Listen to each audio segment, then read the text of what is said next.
Greetings friends, Jennifer Nicole Campbell here, and today we're going to talk about something a little different. We're going to talk about tuning and why that's important. Now if you've got a violin or other string instrument that has maybe 4 or 5 strings, you only have to tune that one string. Now on a piano it's a little bit more complex, right? You have in many cases, if you look inside the piano, you actually have 3 strings for each note, right? So what happens is the hammer comes up, hits the string, the damper pops up, and that's how the sound is produced.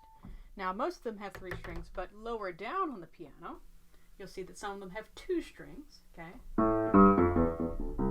And then way down here, 1 string, okay?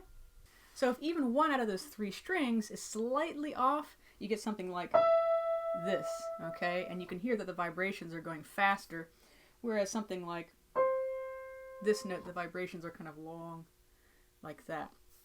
So how do you tune a piano? Well, I'm going to show you how I tune just this one note, but it's important. The most pivotal thing is to listen. And I think we can learn a lot from that. But check it out. Let's tune this E because it's really bad. Now you need 3 things when you're tuning the piano. First of all, you need the piano tuning hammer. And no, it's not Thor's hammer, but I would say it's equally as powerful in a way because it controls the cosmos of the keyboard of the piano. You need a mute, and I'll show you what that does in a minute. And you need ears to listen. We have ears, but often we don't listen, do we? So that's the cool thing about tuning. It makes you listen. So let's tune that. Okay, so this is our note. You can see that the damper is coming up, okay? And so that hammer hits 3 strings, and each string has a pin. These are called the pins. And we're just going to see, we can figure out which one's out of tune by blocking one of the strings. I'm going to block the right string. And that's pretty bad. Oh, do you hear how pure and beautiful that is? So now we know that it's actually the left string that's off kilter. So what we're going to do is we're going to block off the right string, and we're going to tune the left string to the middle string, okay? And we do that by adjusting the hammer, okay? All right, we know it's a little flat. We're going to move it up.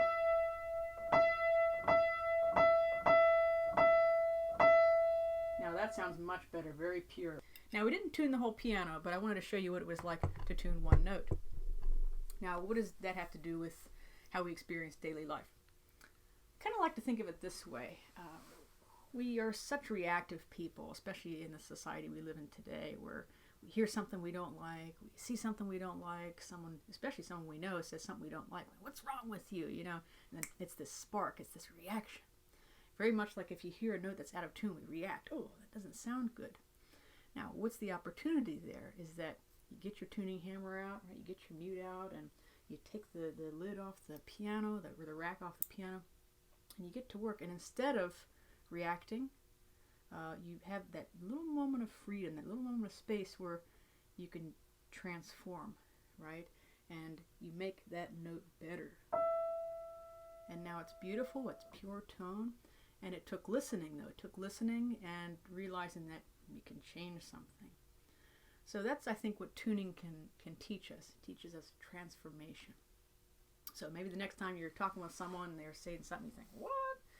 Use that as an opportunity to transform. Or the next time someone's on your bumper, you know, and you're driving, you just, you know, pull over, let them go. And that way, we're being transformed. And it might not affect the other person, but actually, I bet you it just might. It might make them think, and wow, this person's actually listening to me.